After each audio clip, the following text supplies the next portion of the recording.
CMA inter जून 26 का अभी हम लोग पेपर सॉल्व करेंगे। अगर आप जून 26 में एग्जाम दिए हैं तो आपको इसमें कितना मार्क्स मिलने वाला है इस पेपर के सॉल्यूशन के बाद आप मुझे कमेंट में जरूर बताइएगा। और अगर आप सब्सिक्वेंट टर्म में एग्जाम देने वाले हैं तो आपको मुझे जरूर बताना है कि आपने इस पर्टिकुलर पेपर से क्या सीखा। और आपको ये भी बता दें कि ये सब आपके एग्जाम के लिए अपकमिंग अटेम्प्ट्स में भी रेलिवेंट है। और इनफैक्ट सिर्फ जैसे जून का करके जाओगे तो दिसंबर में फायदा हो जाएगा, ऐसा नहीं है। आपको कम से कम पास्ट 5-6 टर्म का पेपर लेकर सॉल्व करना है और समटाइम्स तो उसके पुराने अटेम्प्ट का भी क्वेश्चंस आपके लिए रेलिवेंट हो सकता है। आपके लिए इस बार होगा कि नहीं आई डोंट नो। अगर कॉमन कोई चैप्टर है तो इसके प्रीवियस सिलेबस का क्वेश्चन पेपर भी रेलिवेंट हो सकता है, तो रेलिवेंट जरूर है ना, कहीं से भी छोड़ना नहीं। अगर आप दिसंबर 26 एंड ऑनवर्ड्स एग्जाम दे रहे हो तो आप ध्यान रखिएगा एसजेसी के यूट्यूब चैनल पर अक्टूबर से घमासान रूप से रिवीजन के videos, ABC analysis, super 50 questions, ये सब दिसंबर 26 के लिए आने शुरू हो जाएंगे। तो आप चैनल में बने रहिएगा और आगे अभी आइए इस पेपर को सॉल्व करते हैं।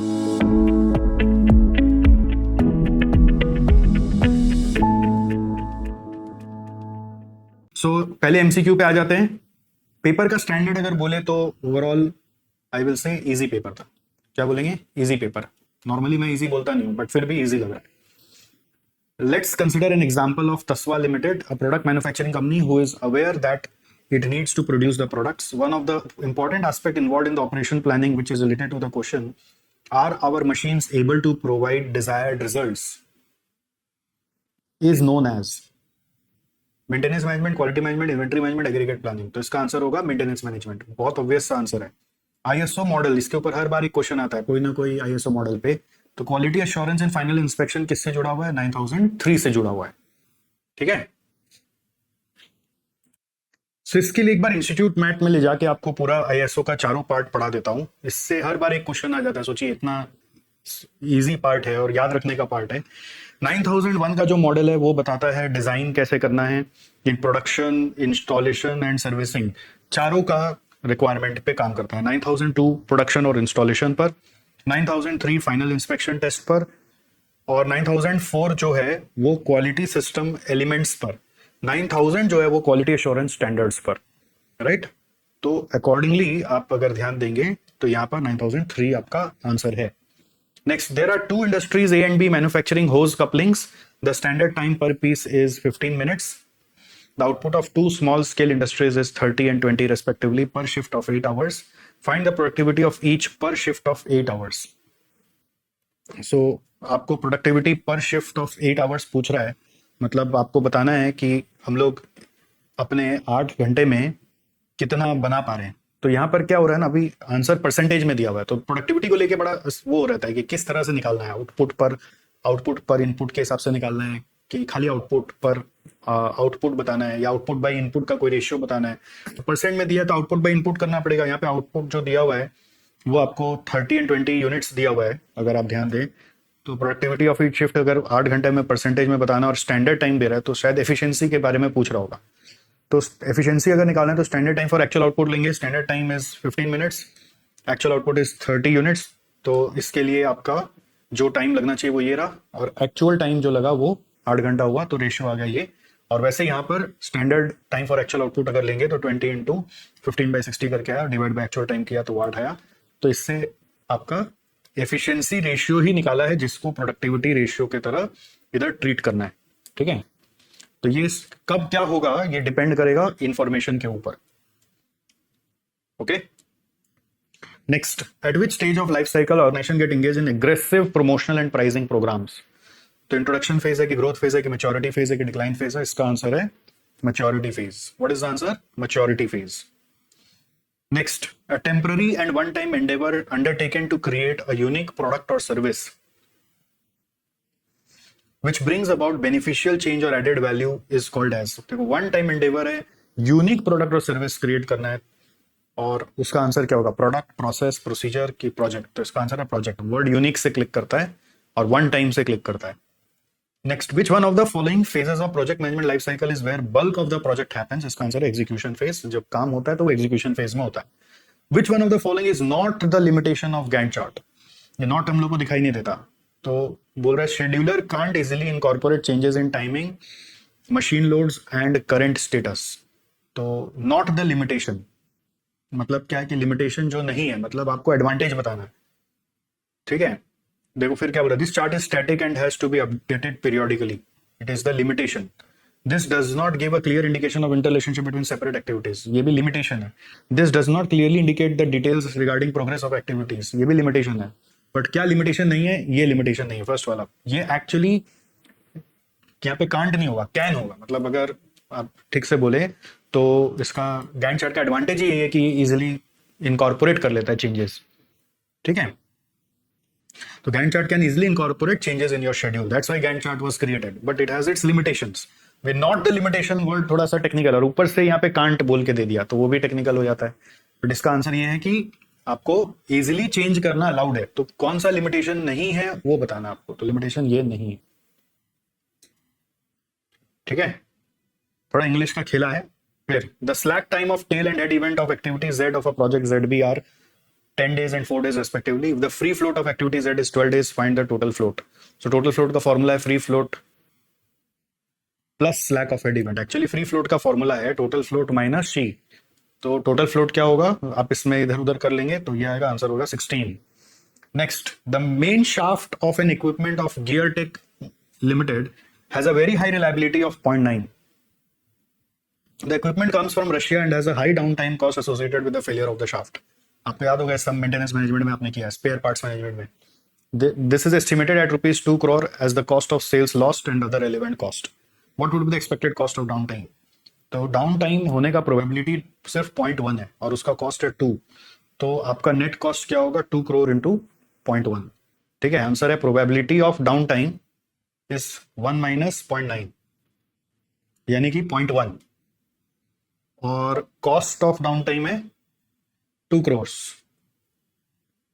यानी 200 lakhs।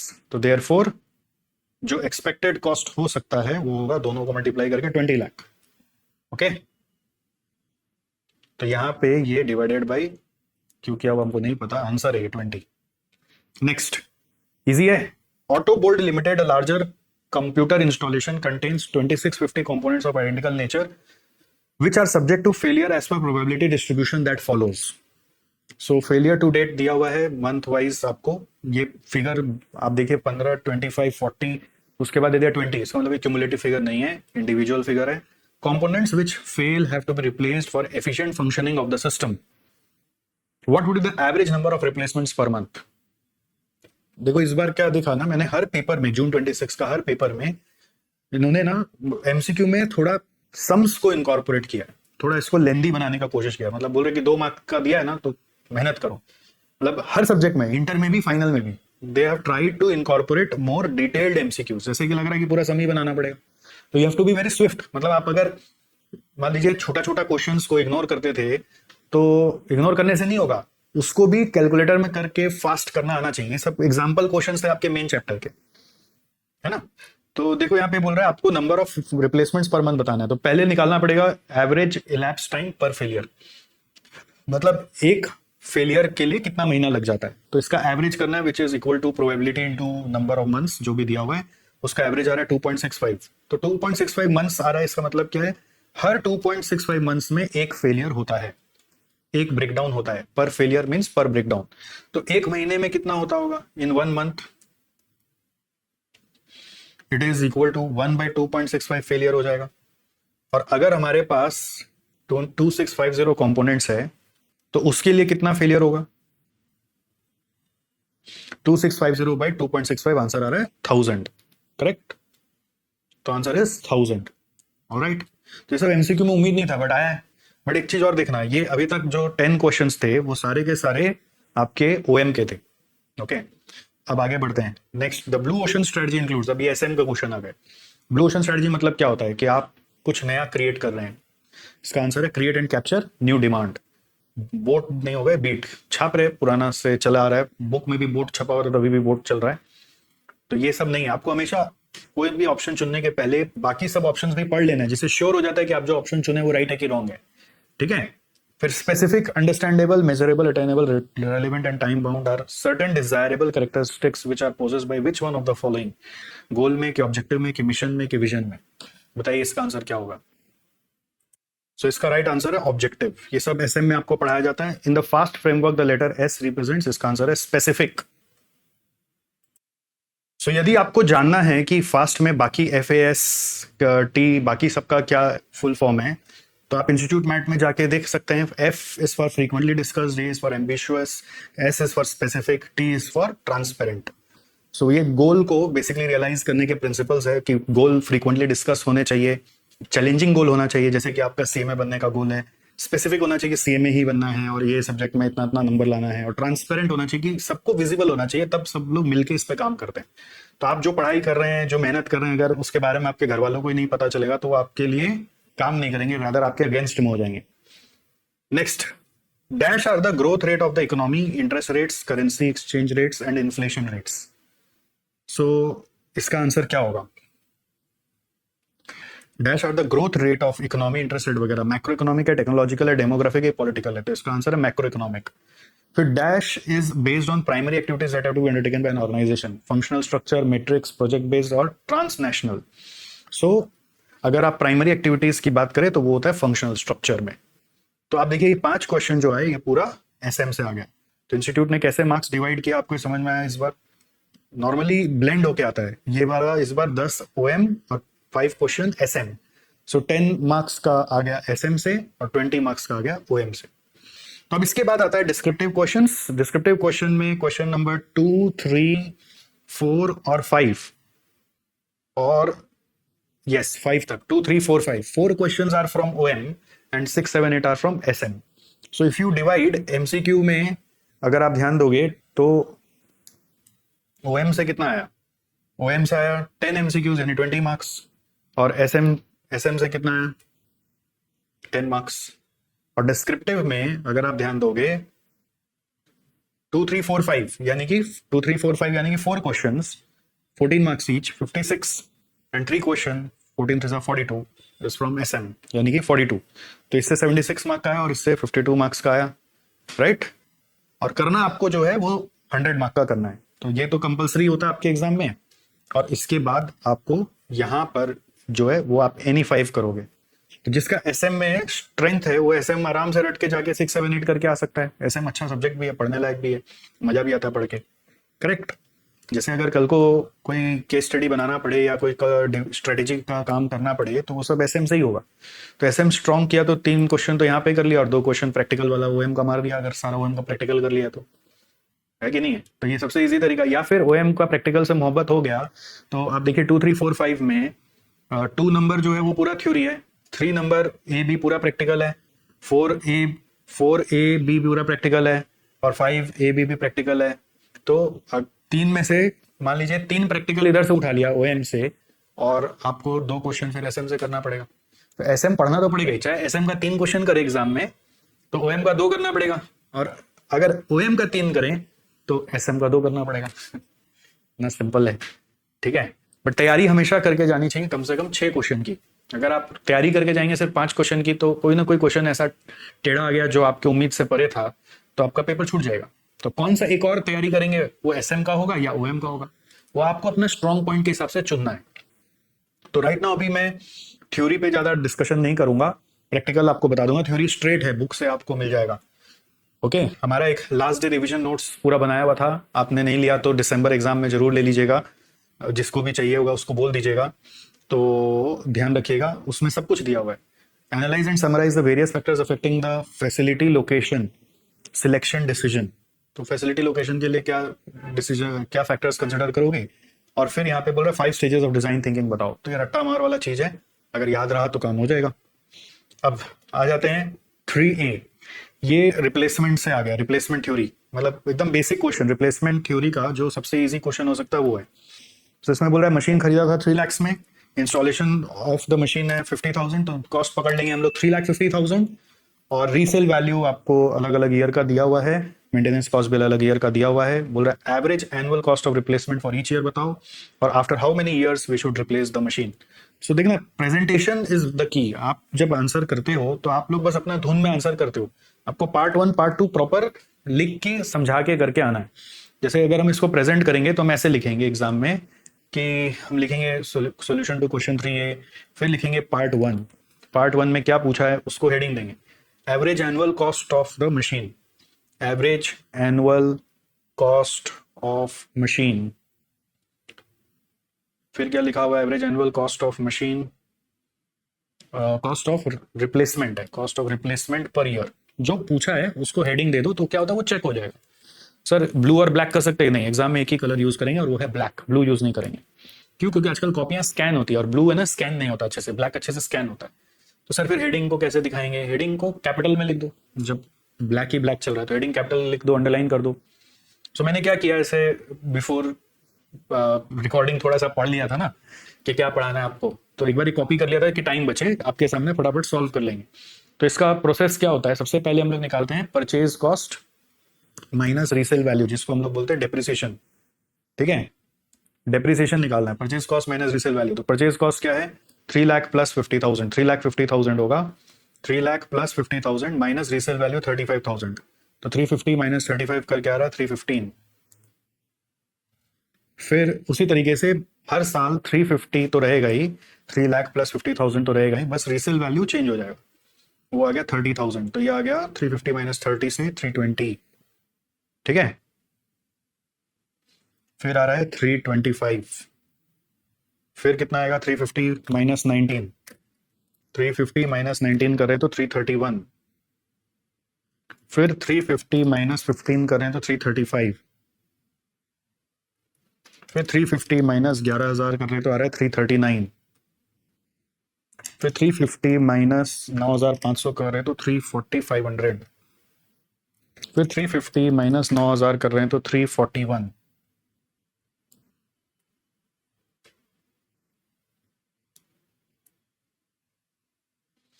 Then after this we will go depreciation के बाद क्यूमुलेटिव मेंटेनेंस कॉस्ट।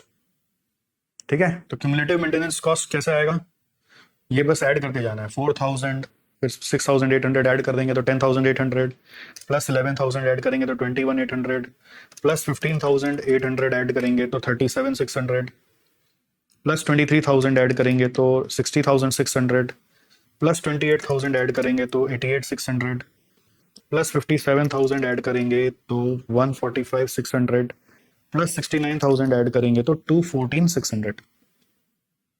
फिर टोटल कॉस्ट 3,19,000, 330,800, फिर 325 प्लस 21,800 करके आ रहा है 346,800। फिर 331 प्लस 37,600 करके आ रहा है तो 368,600। फिर 335 प्लस 6,600 करके आ रहा है 395,600। फिर 339 प्लस 88,600 करके आ रहा है। इसको बोलते हैं खाली मेहनत करा रहा है क्वेश्चन, जो भी आ रहा है ये सब क्वेश्चन मेहनत करा के आपको बोल रहा है पैसा ले लो, होगा ना, परिश्रम करके मेहनत करके पैसा ले लो, वही है। 341 प्लस 214,600 करके आ रहा है 555,600। अब इसके बाद आ जाएगा average cost per year. So 319 by 1 करें तो 319। ठीक है, फिर 330,800 बाई 2 कर रहे हैं तो 165,400। फिर 346,800 बाई 3 कर रहे हैं तो 115,600। फिर 368,600 बाई 4 कर रहे हैं 92,150। 395,600 बाई 5 कर रहे हैं 79,120। 427,600 बाई 6 कर रहे हैं तो 71,267। 486,100 बाई 7 कर रहे हैं तो 69,443। 555,600 बाई 8 कर रहे हैं तो 69,450। सो लास्ट वाले में खाली पलटी खाया, वो पूरा एकदम मेहनत करा दिया लास्ट तक। सो कहाँ पर सबसे सस्ता पड़ रहा है, वही पार्ट टू में एडवाइस करने बोल रहा है, after how many years the machine should be replaced. So answer is optimum replacement period is where the average cost is minimum. तो पार्ट टू में आंसर ऐसे लिखना है हेडिंग देकर, the machine should be replaced after 7 years, as then the average cost per year would be minimum. Understood? तो जहां minimum है वही बेस्ट है, और ज्यादा फर्क भी नहीं है, मतलब सिर्फ 7 रुपीज का फर्क है। चलो आगे बढ़ते हैं। नेक्स्ट क्वेश्चन क्या बोल रहा है, ये देखो, देख के समझ में आ रहा होगा, ईयर है, एक्सपेंडिचर है, एनुअल सेल्स है। तो ये आपका फोरकास्टिंग चैप्टर से आया है, इसमें जो कैजुअल रिलेशनशिप फोरकास्टिंग है वही आया है। सो आपको बोला लीनियर रिग्रेशन बताओ वाई ऑन एक्स, और दूसरा आपको पूछ रहा है ऐसे sales when advertisement is this, फिर analyse advertisement expenditure for achieving sales of this and this. ठीक है, तो पहले इक्वेशन बनाना पड़ेगा, फिर ही इनकी जो बातें हैं वो पूरी हो सकती है। सो अगेन वही तरीका, आपको एग्जाम में फ्रेश पेज में जाना है, क्वेश्चन नंबर 3B लिखना है। ठीक है, ऐसे करना है। Solution to question 3B part 1 के लिए आपको बोल रहा है लीनियर रिग्रेशन बनाओ, लीनियर रिग्रेशन जिसके लिए बोल रहा है y on x। Okay, linear regression y on x, तो let y is equal to a plus b x, where x is equal to, यहाँ पे क्वेश्चन में बोल ही दिया है कि जिसको बोला वही x मानेंगे। एडवर्टीजमेंट एक्सपेंडिचर है इन लैक्स और सेल्स है rupees in crore. x is equal to advertisement expenditure in lakhs and y is equal to sales in crores. Okay, ये जो y होता है छोटा y होता है। a and b are constants, a and b are constants and can be solved using number 1 summation y is equal to na plus b summation x, number 2 summation x y is equal to a summation x plus b summation x square।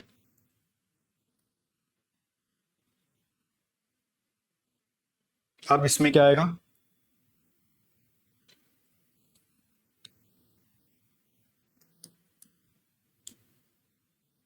y है और x है, table बनाएंगे। y का value है 5 6 8 9 10, 5 6 8 9 10, y का value है 5 6 8 9 10, corresponding x का value है 1 3 4 5 7, 1 3 4 5 7। अब जो प्रैक्टिस नहीं किया ना वो फंस जाएंगे। क्या फंस जाएंगे, वो ओरिजिन और स्केल खोजने लगेंगे। अगर आप ऐसा करें तो आप फंस गए।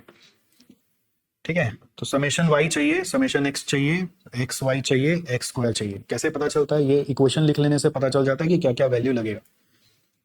तो 6 5 11 और 8 19 और 9 28 और 10 38, फिर 7 5 12 है ना, 12 4 16 3 19 और 1 20।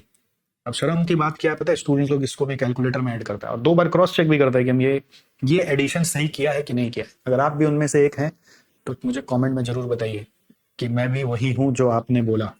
शर्म आनी चाहिए, निकाल के नाक से फेंक दिया जाएगा आपको अगर आप ऐसा करते हैं तो, कि 1 3 4 5 7 को आप ऐड करते हो और फिर बोलते कॉस्ट अकाउंटेंट बना दीजिए और नौकरी दिला दीजिए लाखों का। गजब। फिर 5 6 3 18 8 4 32 9 5 45 10 7 70।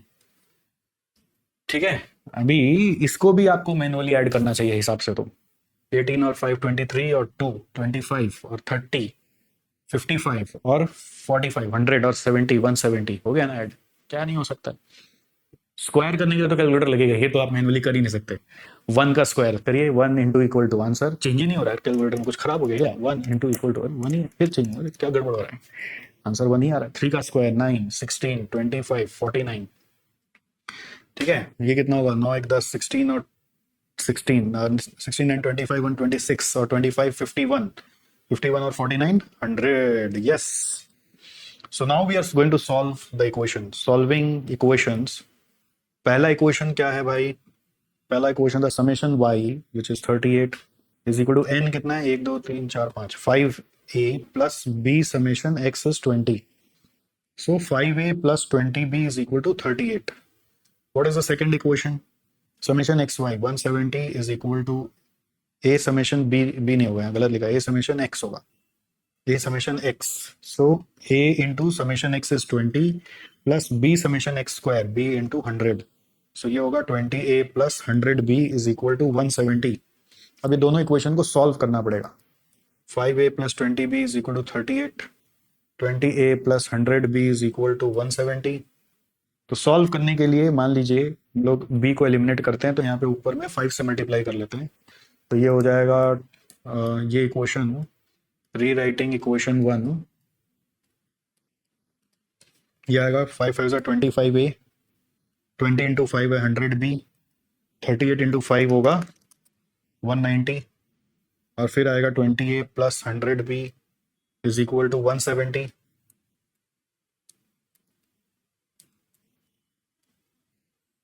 सो काट के क्या आएगा 0, ये आएगा 5A, ये आएगा 20 माइनस करके, तो A का वैल्यू आ गया 4। सो देयरफॉर B का वैल्यू क्या होगा, कोई भी क्वेश्चन में पुट कर दो, से फर्स्ट वाले में ही पुट कर लेते हैं, वो छोटा है ना। 5A plus 20B is equal to 38, 5A plus 20B is equal to 38 है। So 5 into 4 is equal to 20B, sorry plus 20B is equal to 38। So 20B is equal to 38 minus 20 is 18, B is equal to 18 by 20 करके आ रहा 0.9, B is equal to आ रहा 18 by 20 करके 0.9। So therefore आपका linear equation आ गया, linear equation is equal to y is equal to 4 plus 0.9x। Okay, this is the equation.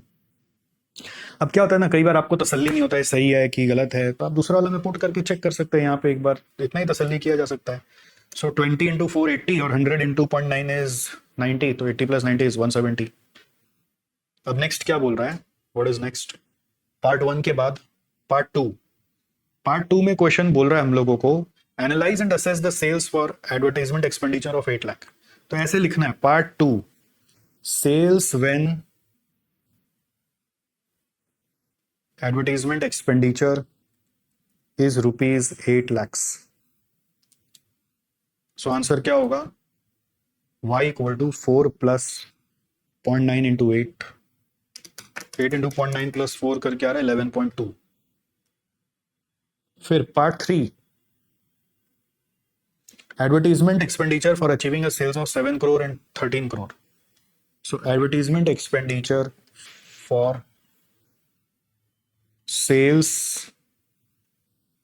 is when sales is 7 crore, so that will be equal to, तो ये क्या है ना, 7 is equal to y is the sales value ना, और 4 plus 0.9x, तो x का value निकालना है, तो x क्या होगा यहाँ पे 3 आ रहा है, 7 माइनस 4 से 3 बाई 0.9 करके आ रहा है 3.33, 3.33 इंटू 0.9 प्लस 4 करे तो 7 आ गया। फिर when sales is 13 crore के लिए करना है, तो so 13 is equal to 4 plus 0.9x, so x is equal to 13 minus 4 by 0.9, so answer is 10। okay,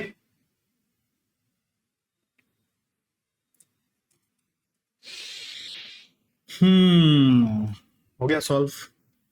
अब 4A में आ जाओ, कितना इजी था, बट टाइम तो देना ही पड़ेगा ना। 4A क्या कह रहा है, ये असाइनमेंट का क्वेश्चन है, 4 जॉब है और 4 कॉन्ट्रैक्टर्स हैं।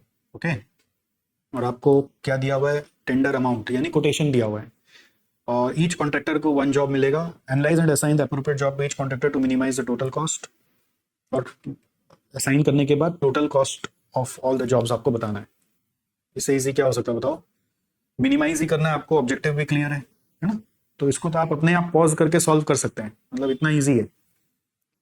सो चलिए सॉल्व करते हैं आपके लिए solution to question number 4A। मैं तो रिकमेंड करूंगा कि आप अपने आप सॉल्व करने का कोशिश करें, ठीक है। सो यहां पर पहले मेरे को रो मिनिमाइजेशन पहले चेक करना है, बैलेंस्ड है कि नहीं।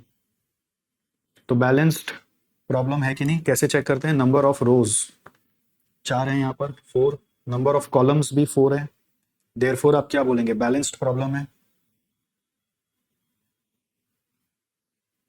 फिर रो मिनिमाइजेशन, रो मिनिमाइजेशन का क्या होगा, सबसे कम वैल्यू यहाँ पे 70, तो 40 20 0 10, 40 20 0 10।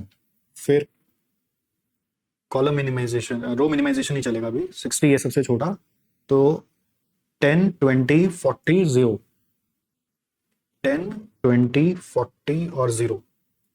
फिर सबसे छोटा क्या है, 90 है, तो 10, 40, 20 और 0, 10, 40, 20 और 0। फिर सबसे छोटा है 70, 10, 10, 0, 10, 10, 10, 0, 10।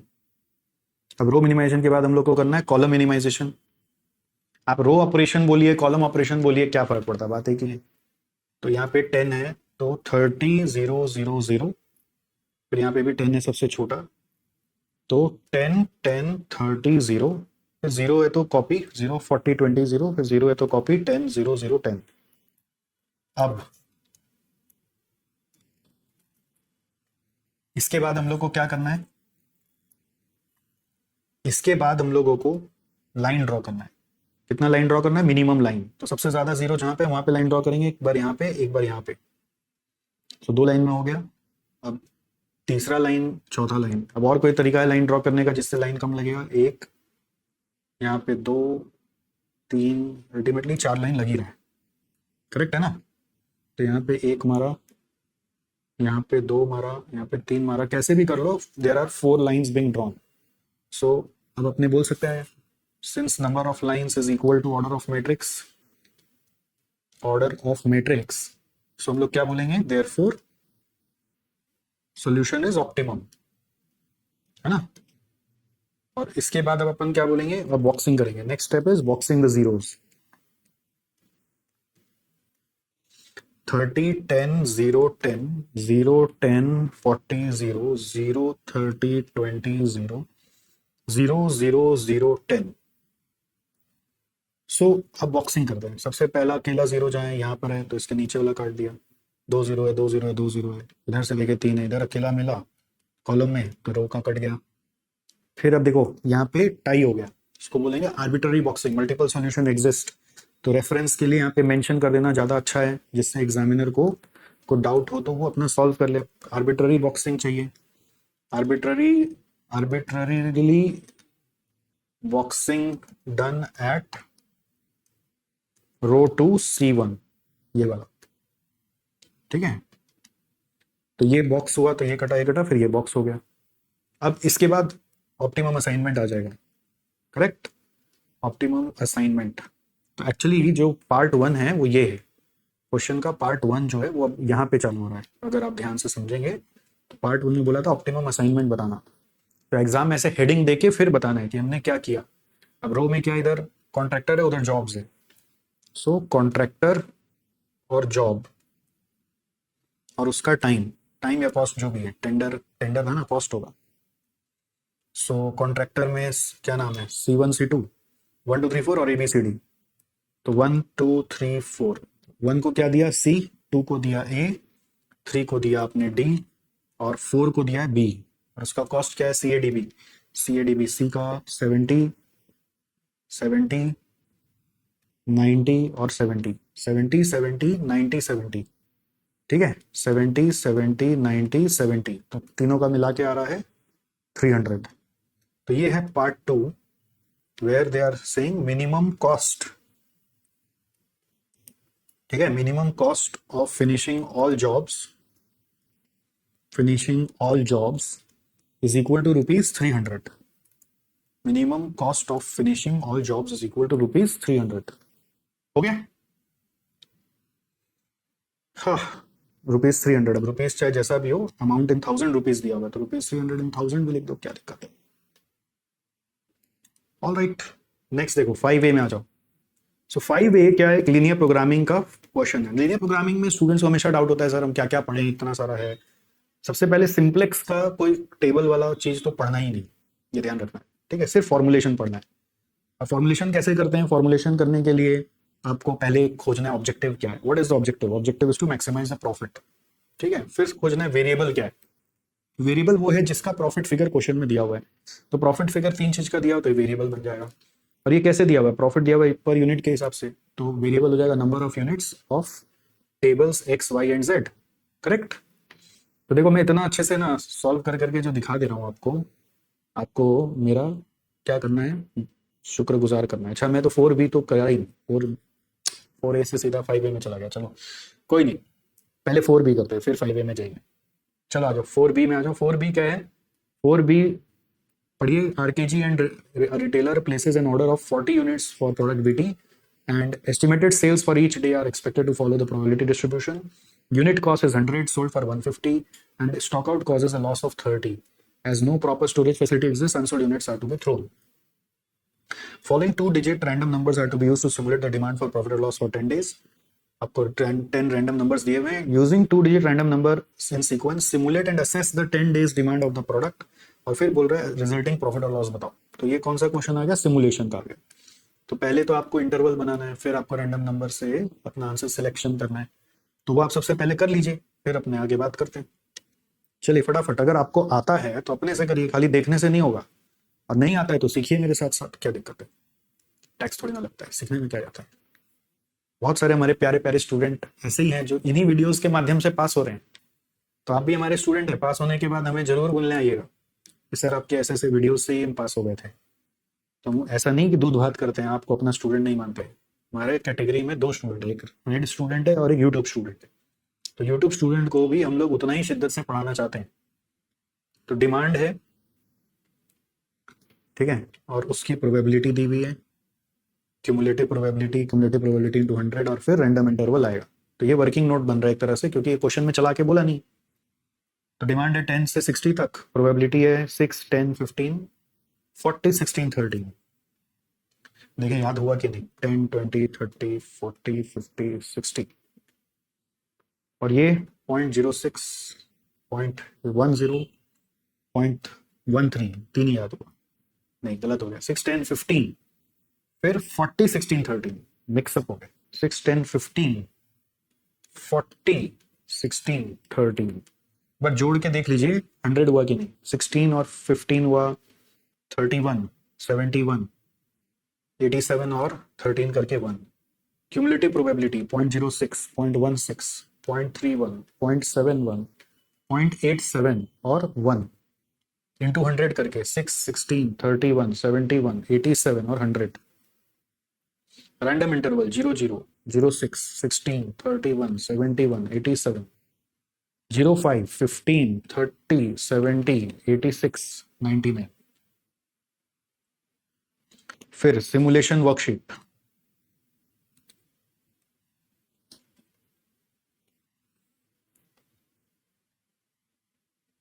सो सिमुलेशन वर्कशीट में अपने को अब डे वाइज जाना है. ये पार्ट 1 में पूछा है क्वेश्चन में, ठीक है. पार्ट 1 एंड 2 दोनों आप यहाँ पे बता सकते हो, बट पार्ट 2 को हम लोग अलग से भी एड्रेस कर सकते हैं. तो days, random number, simulated demand, ये हम लोग निकालेंगे पहले, और उसके बाद अपने क्या करेंगे, उसके बाद अपने प्रॉफिट और लॉस का हिसाब करेंगे. पहले ये 3 कर लेते हैं.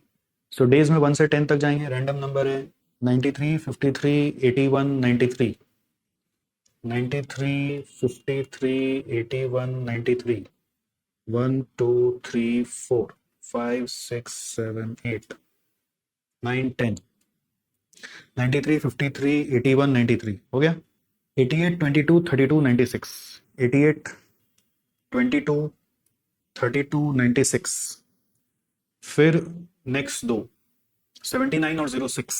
तो ये है 79 और ये है 06. सो सिमुलेटेड डिमांड आपको यहाँ टेबल से मिल जाएगा. 93 पे क्या आ रहा है? 60 आ रहा है. ये 53 पे क्या आ रहा है? 53 पे 40 आ रहा है. 81 पे क्या आ रहा है? 50 आ रहा है.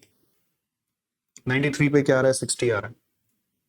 88 पे क्या आ रहा है? 88 पे भी 60 आ रहा है. 22 पे क्या आ रहा है? 22 पे 30 आ रहा है.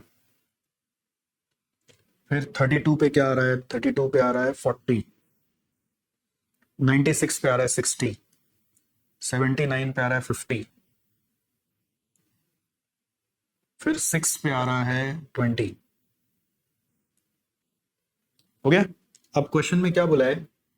सिमुलेशन करने के लिए हम लोग हर बार ऑर्डर करते हैं 40, ठीक है, खरीदते हैं 40. तो अब आपका सोल्ड होगा या अनसोल्ड होगा? तो सोल्ड क्वांटिटी कितना होगा और अनसोल्ड कितना रह जाएगा? अगर आपने ऑर्डर किया 40 तो सोल्ड होगा 40.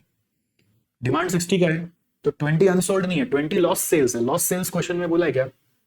यहाँ पे बोल रहा है stock out causes a loss of ₹30. Stock out मतलब क्या हुआ? स्टॉक आउट होता है लॉस्ट सेल्स. अगर स्टॉक नहीं है तो आपको नुकसान हो रहा है ₹30 का.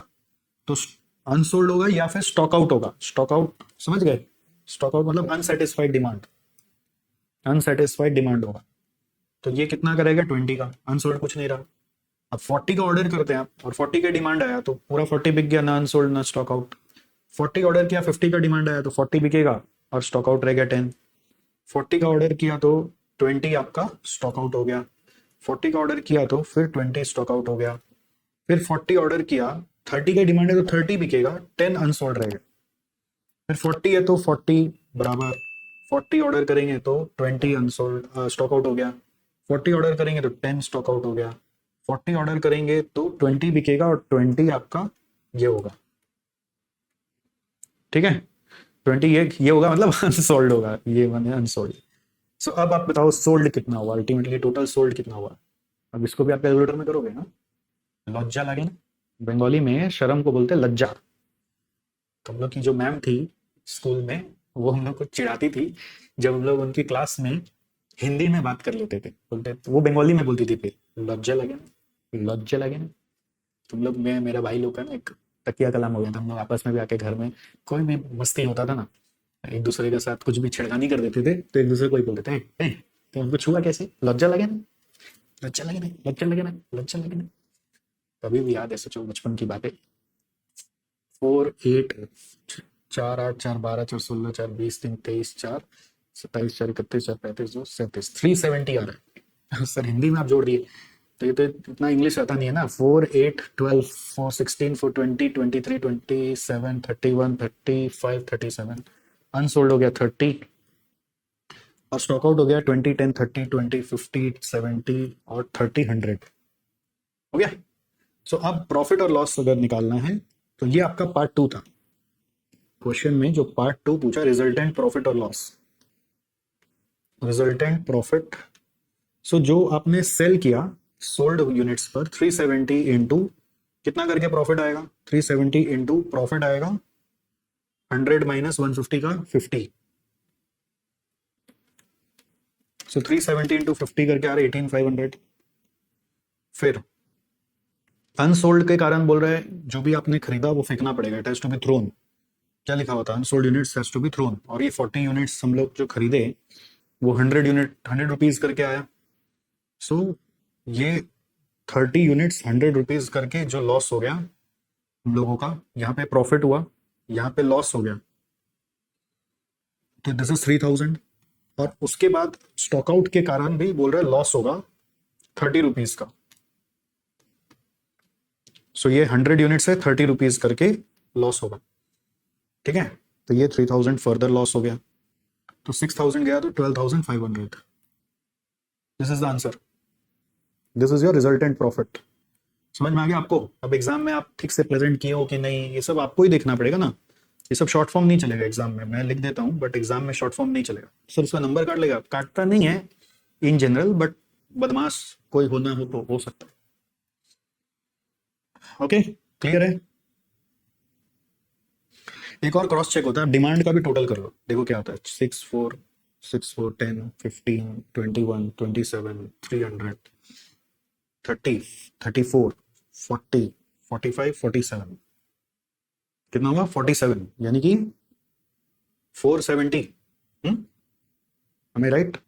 6 4 10 15 16 21 21 और 60 37 27 30 34 40 45 और 20 470। सो इसको आप ऐड करोगे तो आ रहा है 470, बट ये कोई काम का नहीं, ऐसे क्रॉस चेक है। 470 में 370 आपने सेल कर दिया तो 100 आपका अनसोल्ड रह गया, ऐसे मतलब अनसेटिस्फाइड डिमांड रह गया। डिमांड ज्यादा था ना 470, सोल्ड अगर 370 हुआ तो 100 आपका अनसेटिस्फाइड रह गया। तो ऐसे थोड़ा बहुत भी और मैथमेटिक्स रन करके क्रॉस चेक कर सकते हो। चलो अब फाइनली आप आ जाओ 5A में, लीनियर प्रोग्रामिंग में आ जाओ। वापस से रिपीट कर देते हैं। यहाँ पर ऑब्जेक्टिव है मैक्सिमाइज द प्रॉफिट, तो सबसे पहले ऑब्जेक्टिव खोजते हैं, फिर देखते हैं कौन सा वेरिएबल बनेगा। वेरिएबल में जिसका ऑब्जेक्टिव का फिगर दिया हुआ है, जैसे प्रॉफिट का फिगर ये 3 का दिया हो तो ये 3 वेरिएबल बनेगा।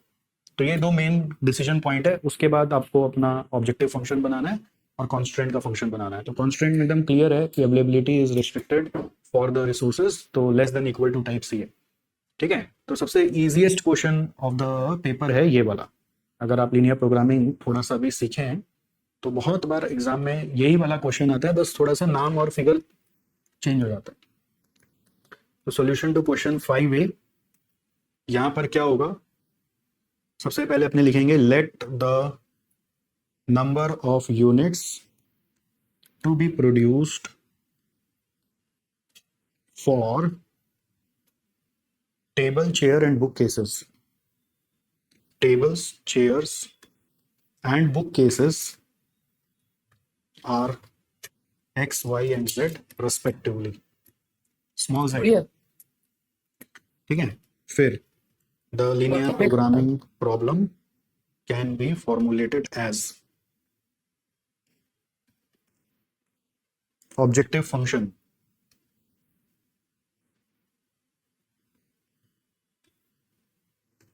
maximize z equal to, क्या बोलेंगे, maximize z equal to 30x 20y और 12z, 30x 20y और 12z, subject to constraints number 1, timber assembly department, finishing department, timber assembly department और finishing department.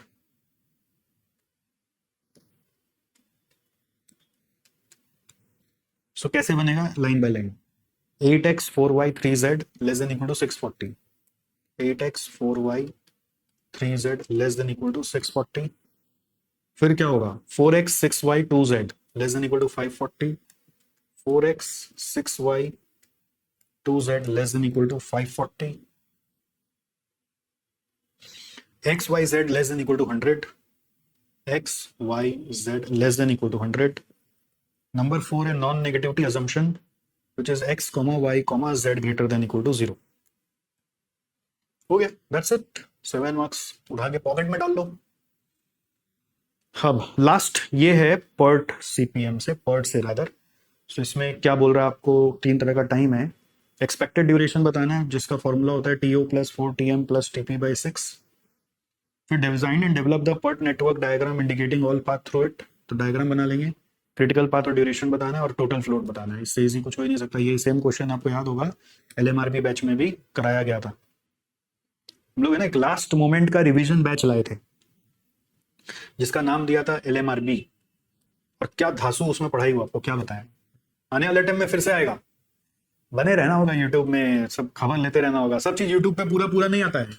आप सोचेंगे सब चीज उठा के पूरा यूट्यूब में डाल दीजिए, तो वैसे नहीं होता. थोड़ा थोड़ा आपको हमारे प्लेटफॉर्म पे भी आना पड़ेगा. हमारा एक ऐप है SJC डिजिटल, उस ऐप पे जाइए और देखिए हम लोग क्या क्या डाल रखे हैं, है ना. टाइम टू टाइम सब चीज अपडेट होता है. तो जो आपके काम का आप उसको ग्रैब कर लीजिए.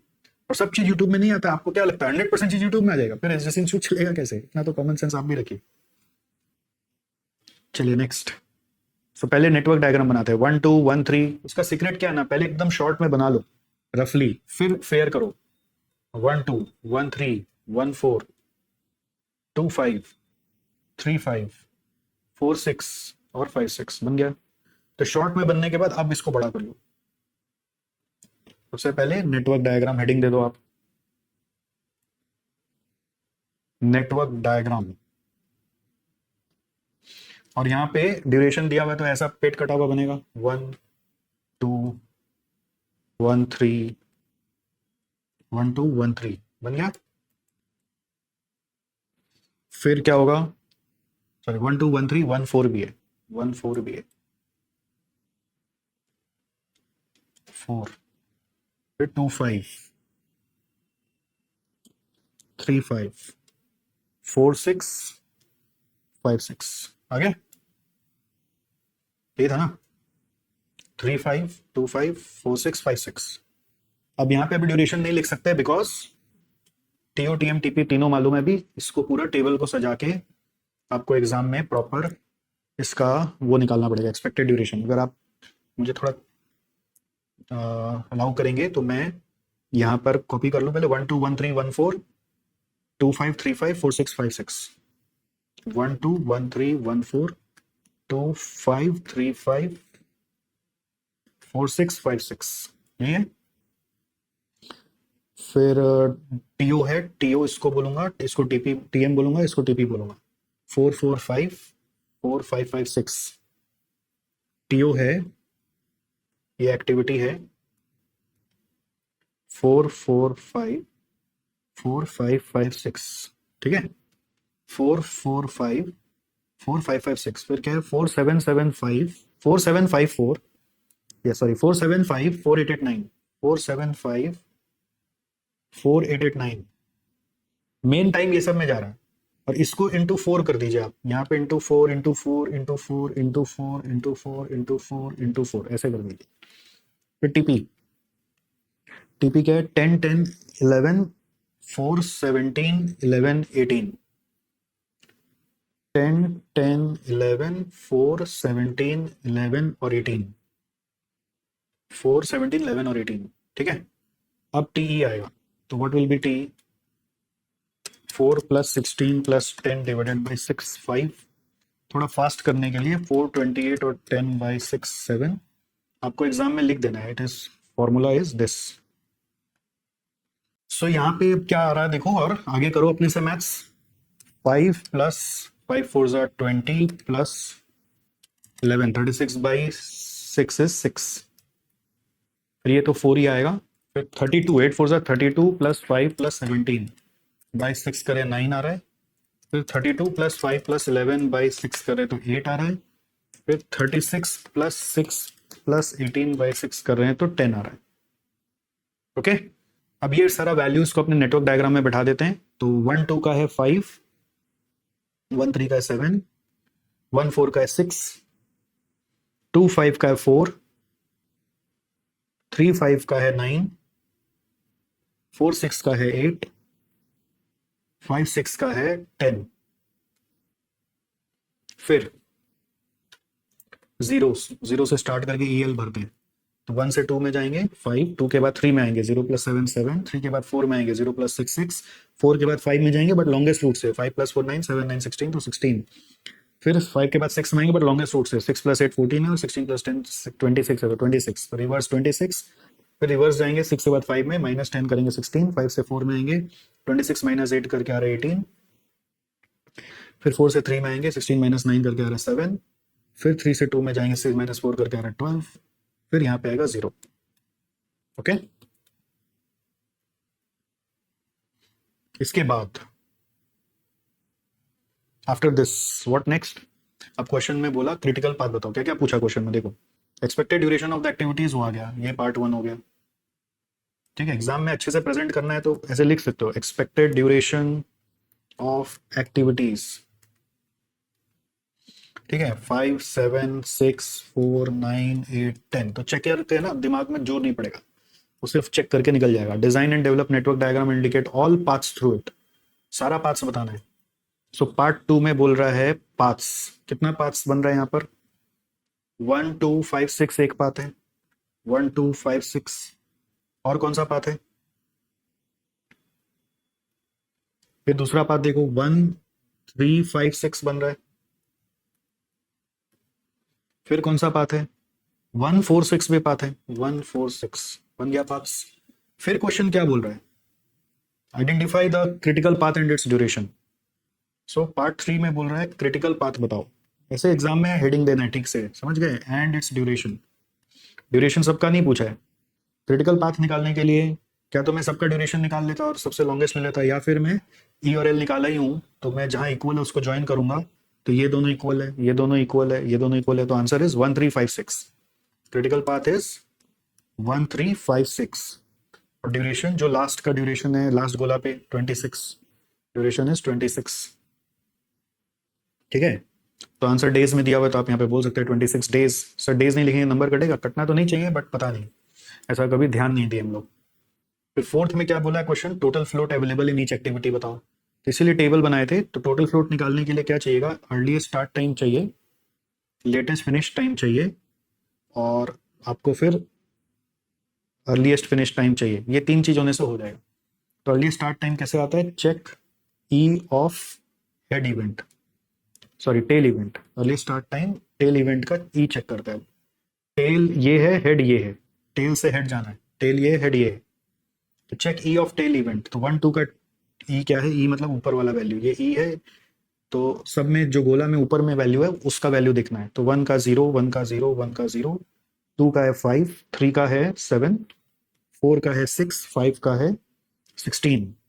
और एल एफ टी क्या करना है, check L of head event, check L of head event. पे जगह नहीं है बट ऊपर में लिख दे रहा हूँ। एग्जाम में सर कैसे करना है, अगर लिखना है तो आपको नीचे वर्किंग नोट बना के लिख देना होगा, मतलब टेबल के नीचे जगह लेके यहाँ पे इस एरिया में लिख सकते हैं आप, नहीं तो मत लिखो तो भी चलता है, वैसा कोई बात नहीं है। एल एफ टी का क्या होगा, हेड इवेंट 2 है, 2 का एल क्या है 12, 3 का एल क्या है 7, 4 का एल क्या है 18, 5 का एल क्या है 16, 5 का एल क्या है 16, 4 6 का एल क्या है 26, फिर है 26। फिर ई एफ टी क्या होगा, E F T is E S T plus duration, E S T plus ये ड्यूरेशन को टी ई बोलेंगे, ठीक है। तो E F T is E S T plus duration, so इन दोनों को ऐड कर दिया जाए, 0 + 5 इज 5, 0 + 7 इज 7, 6 9 16 14 26, और टोटल फ्लोट होगा दोनों फिनिश टाइम का difference, L F T minus E F T. So ये दोनों का डिफरेंस आ रहा है 7 0 12 7 0 12 और 0। तो ये क्लियर होता है, जो क्रिटिकल पाथ होता है ना 1 3 3 5 5 6, 1 3 3 5 और 5 6, उस पे आंसर 0 ही आना है। ओके, जो आंसर आता है नॉन क्रिटिकल पाथ पे आना है। तो टोटल फ्लोट का आंसर भी यहाँ पे आ गया, टोटल फ्लोट जो है वो है 7 0 12 7 0 12 0, 7 0 12 7 0 12 0। तो क्या है ना, परफेक्ट प्रेजेंटेशन हो गया। This is how the presentation is done and this is the paper. Paper was one of the easiest paper of OM. तो थ्योरी भी एकदम डायरेक्ट था और प्रैक्टिकल भी एकदम इजी वाला था। तो आप अगर अच्छे से पढ़े हैं तो आपका आराम से हो जाएगा, ठीक है। मतलब ऐसा नहीं कि सिर्फ इसके भरोसे हो जाएगा, आपको पूरा सिलेबस का जानकारी होना चाहिए, है ना। और एमसीक्यू पे थोड़ा दबाव डालकर पढ़ाई करना है, मतलब खाली एमसीक्यू को ग्रांटेड नहीं ले लेना कि एमसीक्यू तो मैं कर ही लूंगा। एमसीक्यू का सारा एमसीक्यू बनाना पड़ेगा, और इवन जो मेन चैप्टर्स हैं उसके भी छोटे छोटे क्वेश्चंस एमसीक्यू में आजकल आ रहे हैं। ओके, अब इसके बाद एसएम की पढ़ाई आपको कराएंगे हमारे यहाँ से सोनू सर, जो कि एसएम के उस्ताद हैं। अब उनको बुलाते हैं। आइए सोनू सर, आप इनको एसएम कंप्लीट कराइए। All right, So now we are heading towards the strategic management part.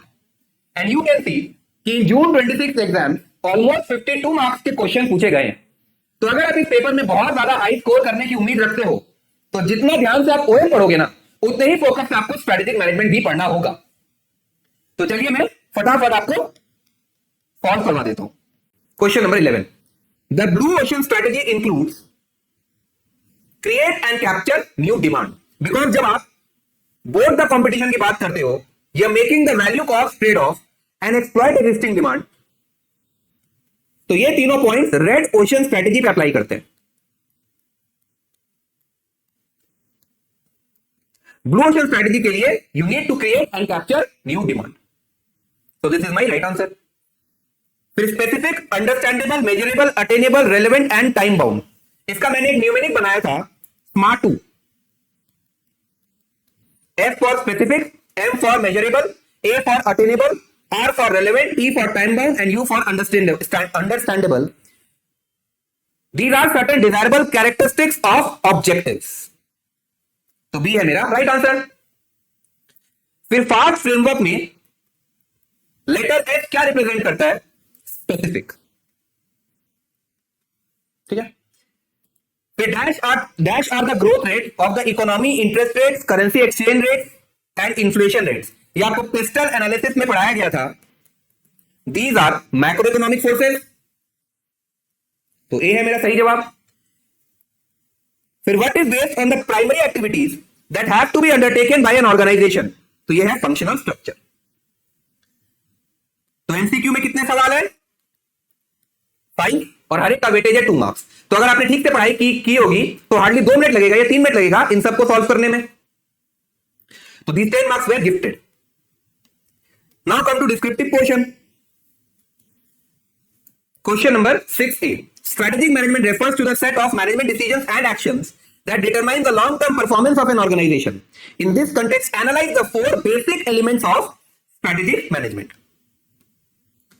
तो ये सब्जेक्ट का एकदम इंट्रोडक्टरी लेक्चर जब होता है ना, तो उसमें हम लोग पूरा ये स्ट्रेटेजिक मैनेजमेंट प्रोसेस समझते हैं कि एक ऑर्गेनाइजेशन कहां पे पहुंचना चाहती है, इसे कहा जाता है विजन। अब जहां पे वो पहुंचने की सोच रही है उसके लिए प्रेजेंटली अभी वो किन चीजों में ध्यान देगी, वो हो जाता है मिशन। और विजन और मिशन के बीच में जो छोटे छोटे आप स्टेप्स लोगे उन्हें कहा जाता है गोल्स एंड ऑब्जेक्टिव्स। अब कोई भी कंपनी अपने विजन को अचीव करने के लिए क्या स्ट्रेटेजीज फॉर्मुलेट करेगी? जी हां। और स्ट्रेटेजीज 3 प्रकार की होती है, corporate level strategies, business level strategies and functional level strategies. तो कॉर्पोरेट लेवल मैनेजर्स के द्वारा बनाई गई स्ट्रेटेजीज को ही कॉर्पोरेट लेवल स्ट्रेटेजीज कहा जाता है। बिजनेस लेवल मैनेजर्स के द्वारा बनाई गई स्ट्रेटेजीज बिजनेस लेवल स्ट्रेटेजीज कहलाई जाती है। और फंक्शनल लेवल मैनेजर्स के द्वारा बनाई गई स्ट्रेटेजीज को हम लोग फंक्शनल लेवल स्ट्रेटेजीज कहते हैं। तो क्या मैं डायरेक्टली स्ट्रेटेजी फॉर्मुलेट करूं या पहले मुझे एनालाइज करना चाहिए इंटरनल और एक्सटर्नल एनवायरनमेंट का? सर पहले आप एनालाइज कीजिए, जिस एनवायरनमेंट में आप काम कर रहे हो उसे समझना भी तो जरूरी है ना। तो इसके लिए काफी सारे फ्रेमवर्क्स हैं, जैसे कि porters 5 forces, VRIO framework, BCG matrix वगैरह वगैरह। तो फिर से रिपीट कर रहा हूं, विजन मतलब आप कहां पहुंचना चाहते हो, जहां पहुंचने की आप सोच रहे हो उसके लिए प्रेजेंटली अभी आप क्या कर रहे हो ये कहलाया जाता है मिशन। और विजन और मिशन के बीच में जो छोटे छोटे स्टेप्स लोगे वो बन जाता है गोल्स एंड ऑब्जेक्टिव। अब विजन को अचीव करने के लिए हम लोग स्ट्रेटेजी तो फॉर्मुलेट करेंगे, ये बात पक्का है, लेकिन उससे पहले we need to analyse the internal और एक्सटर्नल एनवायरनमेंट। तो हमने एनालाइज कर लिया, हमने स्ट्रेटेजी फॉर्मुलेट कर ली, अब उसे इंप्लीमेंट भी करना होगा। Now no strategy is perfect, flawless and optimal. ऐसी कोई स्ट्रेटेजी पैदा नहीं हुई है जो एकदम सही हो, 100% उसमें कुछ ना कुछ कमियां होंगी। तो उन कमियों को इवैल्यूएट करना और फाइनली कंट्रोल कीजिए। So what do you mean by strategic management? It refers to the managerial process of developing a strategic vision, setting objectives, crafting a strategy, implement and evaluate the strategy, and finally initiating corrective adjustments wherever deemed appropriate. अगर ये process आपको समझ में आया तो elements क्या है strategic management के? देखिए, इन्वायरमेंटल स्कैनिंग, क्या स्ट्रेटेजी डायरेक्टली फॉर्मुलेट करते हो या पहले आप इंटरनल और एक्सटर्नल एनवायरनमेंट को एनालाइज करोगे? सर पहले हम इंटरनल और एक्सटर्नल एनवायरनमेंट को एनालाइज करेंगे, इसके बाद हम स्ट्रेटेजी फॉर्मुलेशन के बारे में सोचते हैं ना। अब जब मैंने स्ट्रेटेजी फॉर्मुलेट कर दी तो उसे इंप्लीमेंट कीजिए। नाउ वी नो कि no strategy is perfect, flawless and optimal, उसमें गलतियां होनी है, तो उसे इवैल्यूएट करके कंट्रोल कर लो। तो these were the 4 basic elements of strategic management. Simple था एकदम। हमारा जो लास्ट मोमेंट रेस्क्यू बैच अभी हम लोगों ने किया था उसमें मैंने ये सवाल अच्छी तरीके से आपको समझाया भी था और ये भी कहा था कि ये इंपॉर्टेंट है। तो देखिए 7 मार्क्स का आ गया ना। फिर आ जाइए आर्टिफिशियल इंटेलिजेंस में। So it is an intelligence exhibited by the machines and system. In this context, identify the levels of AI. आपसे क्या पूछ रहा है? Levels of artificial intelligence and analyze the role of AI in digital and social marketing strategies. ये question भी LMRB में discuss था। तो देखिए, आर्टिफिशियल इंटेलिजेंस के 3 लेवल होते हैं, narrow artificial intelligence, general artificial intelligence and super artificial intelligence. तो सबसे पहले ये तो बताइए कि आर्टिफिशियल इंटेलिजेंस का क्या मतलब है। तो ये एक ऐसी टेक्नोलॉजी है जिसमें बेसिकली मशीन्स को ह्यूमन से ज्यादा इंटेलिजेंट बनाने का प्रयास किया जा रहा है। What do you mean by artificial intelligence? Machines को ह्यूमन से ज्यादा इंटेलिजेंट बना दिया जाए। तो narrow AI refers to the current state of the art with existing software that automates a traditionally human activity and often outperforms human in efficiency and endurance in one specialized area. कोई एक particular field में जब आप machine को human से ज्यादा intelligent बना दो या बनाने का प्रयास किया जाए उसे कहा जाता है narrow artificial intelligence. General AI क्या होता है? देखिए, आज हम लोग ह्यूमंस हैं, क्या हम लोग सोशलाइज कर सकते हैं कि नहीं कर सकते? हम लोग जाके लोगों से बात करेंगे, रिलेशन डेवलप करेंगे। जब यही काम मशीन भी करने लग जाए ना तो यह कहलाया जाता है जनरल एआई। तो it describes the capacity of the machines to understand their environment and reason and act accordingly just as a human would in all activities across the dimension, जैसे कि social skills, knowledge and scientific creativity. Super AI क्या होता है? Super AI एक theoretical concept है। आज के date में इसका कोई प्रैक्टिकल एग्जांपल है ही नहीं। तो जैसे नैरो एआई में किसी एक फील्ड में मशीन को ह्यूमन से ज्यादा इंटेलिजेंट बनाने का प्रयास किया जा रहा था, सुपर एआई में हर एक फील्ड में मशीन्स को हम ह्यूमन से ज्यादा इंटेलिजेंट बना चुके हैं, वैसा कुछ बोला जा रहा है। तो क्या इसका कोई आज के डेट में प्रैक्टिकल एग्जांपल है? No, it is completely a theoretical concept. तो these were the 3 levels of artificial intelligence, narrow AI, general AI and super AI. ठीक है,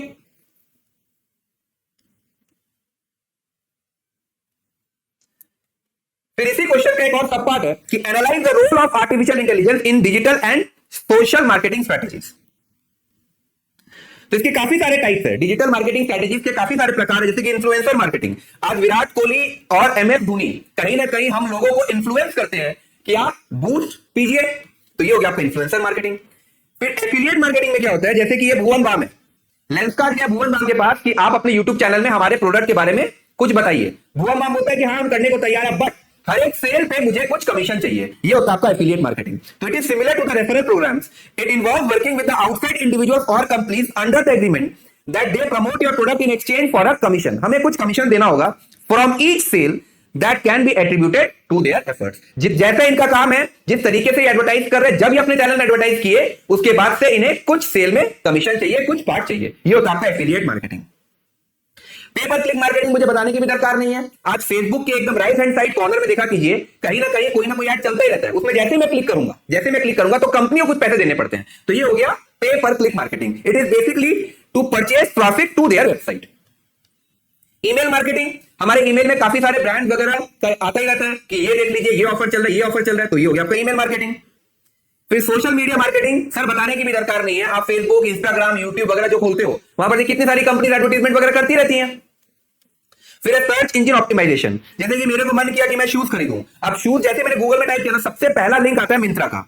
तो ये क्या कोई कोइंसिडेंस है क्या? नहीं, मिंत्रा ने 100% गूगल को कुछ पैसे दिए हैं कि कोई भी कस्टमर जैसे शूज टाइप करे तो हमारा वेबसाइट का नाम ही सबसे ऊपर आना चाहिए। इसे कहा जाता है सर्च इंजन ऑप्टिमाइजेशन। ठीक है। फिर मोबाइल मार्केटिंग, आज मोबाइल के थ्रू हम लोग देखते हैं ना कि सब कंपनी अपना एडवर्टाइजमेंट वगैरह डालते रहते हैं, तो ये हो गया आपका mobile marketing. Okay, so question number 6A and B is done. फिर आइए 7A में, the value chain describes the categories of activities within and around an organisation which creates a product और service. In this context align the various activities incorporated in the Porter's value chain. मैं मजे की बात एक बता रहा हूं आपको, हमारा जो लास्ट मोमेंट रेस्क्यू बैच चला था ना, उसमें 6A, 6B, 7A and 7B ये सारे सवाल एकदम डिटेल में डिस्कस हुए थे। और सोचो, जिन्होंने वो स्टूडेंट को बैच लिया उनका लगभग 28 मार्क्स कंफर्म हो गया।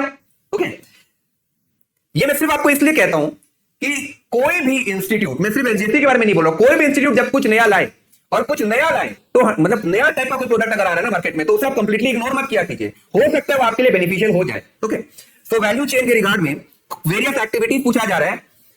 तो सर पहले तो ये बताइए वैल्यू चेन का क्या मतलब है। So it initiates with the idea that organizations are much more than a random collection of men, money, machine, material. In order to create value for customers, और कस्टमर दो प्रकार के होते हैं, एक होते हैं प्राइस सेंसिटिव कस्टमर्स, एक होते हैं प्राइस इनसेंसिटिव कस्टमर्स।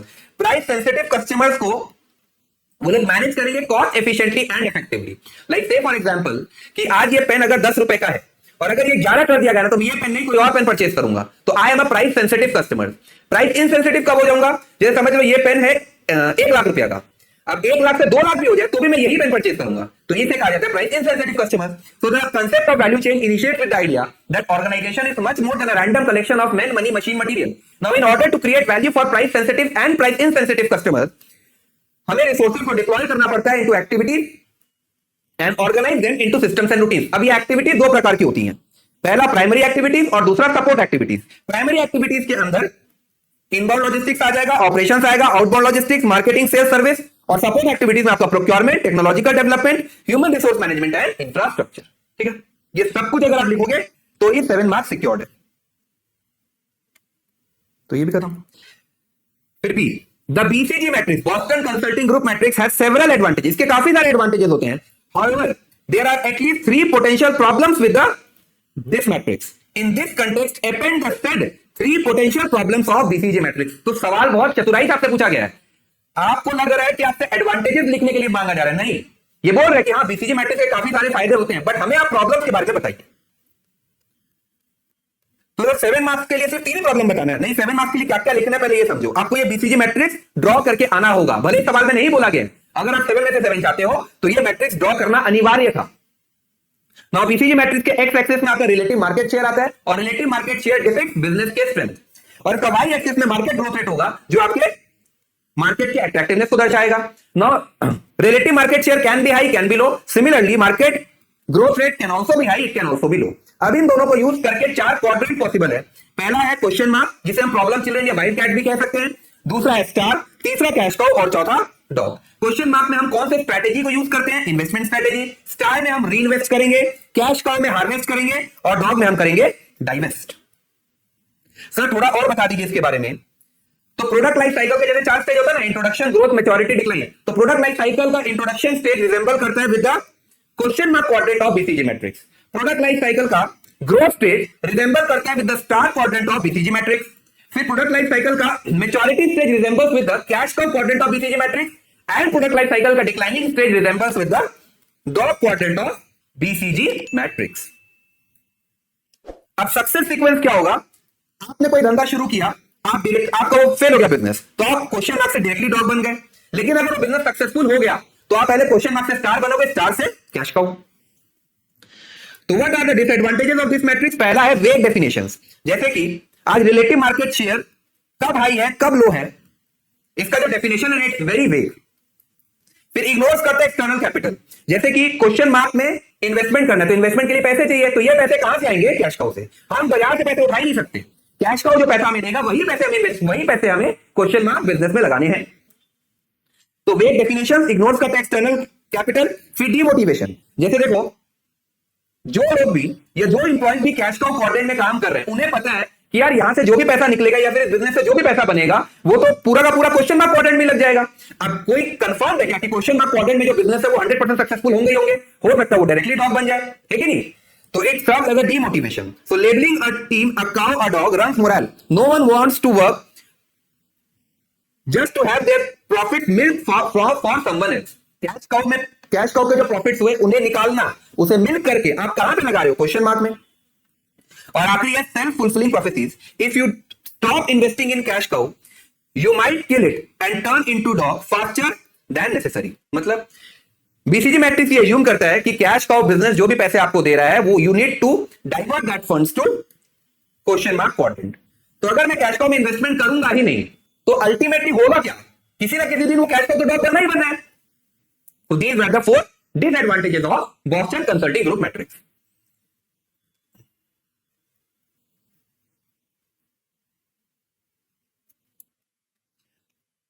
फिर 8A, the human resource strategy plays a vital role in the business environment. The management of human resource involves a lot of issues called harder issues and softer issues. With reference to these statements, ध्यान से पढ़िए, with reference to these statements, analyze and align the softer issues. आपको harder issues नहीं पूछ रहा, आपसे केवल और केवल softer issues पूछ रहा है। अब ये जो सवाल था ना, मैं बोल सकता हूं कि स्टूडेंट को थोड़ा प्रॉब्लम आएगा। किस लिए आएगा? बिकॉज इसका जो आंसर है it is completely in statement form. अब स्टेटमेंट स्टूडेंट्स को याद होते नहीं है तो थोड़ा डिफिकल्ट लग सकता है। तो the software issues include the following. पहला, understand how they may need to change the paradigm of the organisation. फिर understanding the relationship between behaviour and strategic choices. फिर being able to verify their style of managing change with different circumstances. ये सब कुछ आपको explain करना है। तो यही कुछ 3-4। फिर seeing their own role as people oriented shapers of context and not just as business analyst. तो ये आपके 4 पॉइंट खत्म हो गए। फिर 8B, the achievement of goal congruence is essential in order to increase the profitability of the organisation and to achieve its goals. With reference to this statement analyse and align some of the areas that has the ability to create goal congruence। क्या बोल रहा है? create goal congruence। इसमें 5 points थे। ये सवाल easy है। तो पहला है आपका कम्युनिकेशन एंड अंडरस्टैंडिंग। आप जो कम्युनिकेट करें सामने वाला समझे भी तो सही। फिर क्रिएट करना direction, then incentive, connection and motivation. इसको आप एक्सप्लेन कर दो अपने वर्ड्स में। कंसेप्चुअली अगर चीजों को आपने समझा होगा ना तो अपने वर्ड्स में एक्सप्लेन करने में कहीं कोई बुराई नहीं है। देखिए ये इम्पॉसिबल है कि एंटायर कंटेंट में याद कर लो, नो डाउट कुछ कीवर्ड्स आपके ध्यान में रहने चाहिए, लेकिन उससे भी ज्यादा कंसेप्चुअली चीजों को समझना इट्स वेरी वेरी नेसेसरी। तो अगर मैं पूरा 52 मार्क्स का ब्यौरा आपको दूं 1 मिनट में तो केवल 7 मार्क्स के सवाल ऐसे थे विच वाज क्वेश्चन नंबर 8। ये थोड़ा आपको फ्रिक्शन दे सकता था, बाकी 45 marks was very very easy. ध्यान से चीजों को अगर आपने पढ़ा होगा तो कहीं कोई दिक्कत आने वाला नहीं था। तो this was all about today. बाकी डू कमेंट कि हाउ कैसा आपको ये पेपर रिव्यूज आपको लग रहा है और कितना मार्क्स आप स्कोर करने के कगार में हो, क्योंकि कहीं ना कहीं आपका जो कमेंट हमें मोटिवेट करता है कि हम और वीडियोस बनाएं और अच्छी तरीके से वीडियोस बनाएं, और जितना वैल्यू क्रिएट करेंगे आप लोगों के लिए उतना ही आपके लिए भी अच्छा और हमारे लिए भी अच्छा है। So thank you and bye bye.